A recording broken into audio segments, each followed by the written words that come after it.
Hey guys, we are back with the remainder of Chapter 8 from Things Fall Apart. And in the first half, I left you with a question about the author's purpose for including this detail about the respected man of Umuofia who recently passed away, and his wife passed away as well. So hopefully you thought about that a little bit, because that question is the sort of question that you need to ask every time you read something, because everything that's in a story is the author's choice. Like, they put it in there consciously and they put it in there on purpose. For me, I think that little anecdote reveals something about the actual value of love and compassion in the Igbo tribe amongst even men. So I think it's another sign that Okonkwo's inability to show emotion is not necessarily a part of their culture per se. It might just be more of a struggle that he faces as an individual. There are a lot of male characters in this book that are able to show emotion and that are willing to show love. And this example of the man who passed away, his connection that he had with his wife, is another example of that.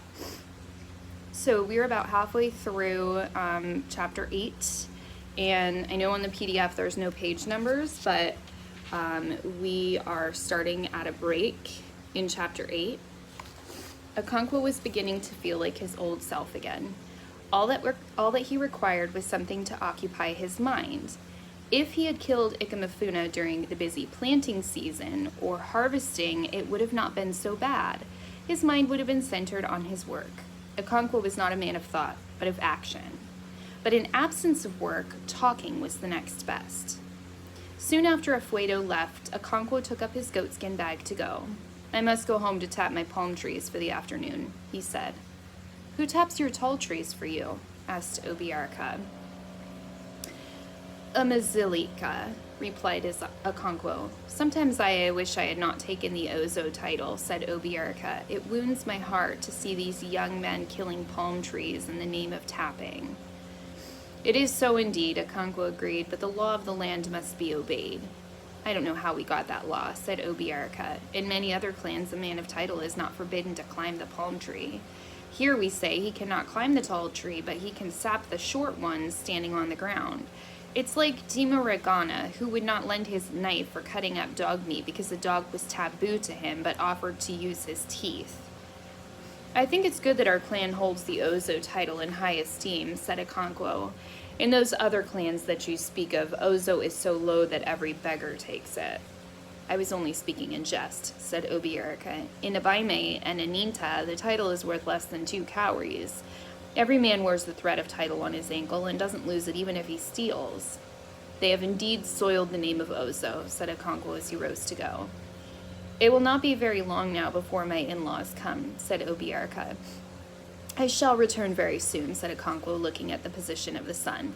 So again, that conversation seems really random. It is interesting kind of on 2 levels. The first level is that it's another example of how the Igbo communicate differently than we do. So we've mentioned previously that in America we are very much cut to the chase when we're communicating. Like, we appreciate people who are clear and direct in their communications. In the Igbo tribe, though, that is considered rude, and so they kind of circle around their point and they focus on like kind of peripheral things, and the writing is the same, so it kind of follows that kind of random meandering model. But the other thing about that discussion is I think that it reveals again the importance of titles in this particular tribe. It shows us that not all tribes perhaps value titles as much, so it's breaking some of the 2-dimensional stereotypes that we have of Africa as just being a place where everybody's the same. There were 7 men in Obiaraka's hut when Okonkwo returned. The suitor was a young man of about 25, and with him were his father and uncle. On Obiaraka's side were his 2 elder brothers and Maduka, his 16-year-old son. "Ask Okweki's mother to send us some kola nuts," said Obiaraka to his son. Maduka vanished into the compound like lightning. The conversation at once centered on him, and everybody agreed that he was as sharp as a razor. I sometimes think he is too sharp, said Obierica somewhat indulgently. He hardly ever walks. He's always in a hurry. If you're sending him on an errand, he flies away before he has heard half the message. You were very much like that yourself, said his eldest brother. As our people say, when mother cow is chewing grass, its young ones watch its mouth. Meduca has been watching your mouth. As he was speaking, the boy returned, followed by Akweki, his half-sister, carrying a wooden dish with 3 kola nuts and alligator pepper. She gave the dish to her father's eldest brother and then shook hands very shyly with her suitor and his relatives. She was about 16 and just ripe for marriage. Her suitor and his relatives surveyed her young body with expert eyes as if to assure themselves that she was beautiful and ripe. She wore a coif which was done up into a crest in the middle of her head. Camwood was rubbed lightly into her skin, and all over her body were black patterns drawn with uli. She wore a black necklace which hung down in 3 coils just above her full succulent breasts. On her arms were red and yellow bangles, and on her waist 4 or 5 rows of jigara, or waist beads. When she had shaken hands, or rather held out her hand to be shaken, she returned to her mother's hut to help with the cooking. Remove your jigara first, her mother warned as she moved near the fireplace to bring the pestle resting against the wall. Every day I tell you that jigara and fire are not friends, but she will never hear. You grew your ears for decoration, not for hearing. One of these days your jigara will catch fire on your waist, and then you will know.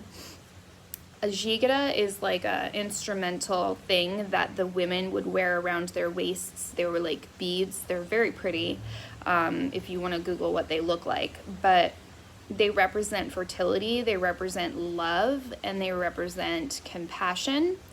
And I just want to point out that we have another image of fire here. And in this case, the mother is warning the daughter that her jigara beads might get close to the fire while they're cooking and catch on fire. So I feel like that is kind of an implicit way of saying that a conquo and love or a conquo and compassion don't really mix. So a conquo being represented or symbolized by the fire in this case, and the beads being represented or a symbol of like love and compassion and emotion. So anyway, I'm pointing this out because I need you guys to remember that the author is always like writing things that you need to read between the lines for. Like there's a bunch of significance to everything, even seemingly insignificant things, and there's a bunch of symbolism, and all of these contribute to the author's theme or underlying message. Akweki moved to the other end of the hut and began to remove the waist beads. It had to be done slowly and carefully, taking each string separately, else it would break and the 1,000 tiny rings would have to be strung together again. She rubbed each string downwards with her palms until it passed the buttocks and slipped down to the floor around her feet. Then the men in the obi had already begun to drink the palm wine which Akweki's suitor had brought them. It was a very good wine and powerful, for in spite of the palm fruit hung across the mouth of the pot to restrain the lively liquor, white foam rose and spilled over. That wine is the work of a good tapper, said Okonkwo. The young suitor, whose name was Ibe, smiled broadly and said to his father, "Do you hear that?" He then said to the others, "He will never admit that I am a good tapper." "He tapped 3 of my best palms to death," said his father, Ekpwegi. "That was about 5 years ago," said Ibe, who had begun to pour out the wine, "before I learned to tap." He filled the first horn and gave to his father, and then he poured out for the others. Okonkwo brought out his big horn from the goatskin bag, blew into it to remove any dust that might be there, and gave it to Ibe to fill. As the men drank, they talked about everything except the thing for which they had gathered. It was only after the pot had been emptied that the suitor's father cleared his voice and announced the object of their visit. Obierica then presented to him a small bundle of short broomsticks. Akebu counted them. "They are 30, he asked. Obierica nodded in agreement. "We are at last getting somewhere," Akegbu said, and then turning to his brother and his son, he said, "Let us go out and whisper together." The 3 rose and went outside. When they returned, Akegbu handed the bundle of sticks back to Obierica. He counted them. Instead of 30, there were now only 15.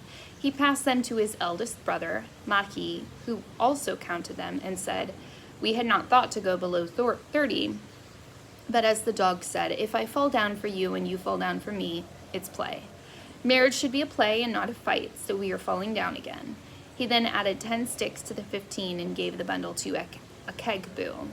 In this way, Akaki's bride price was finally settled at 20 bags of cowries. So that whole thing that they were describing was them negotiating the bride price. It was already dusk when the two parties came to this agreement. Go and tell Akweki's mother that we have finished, Obiaraka said to his son Medaka.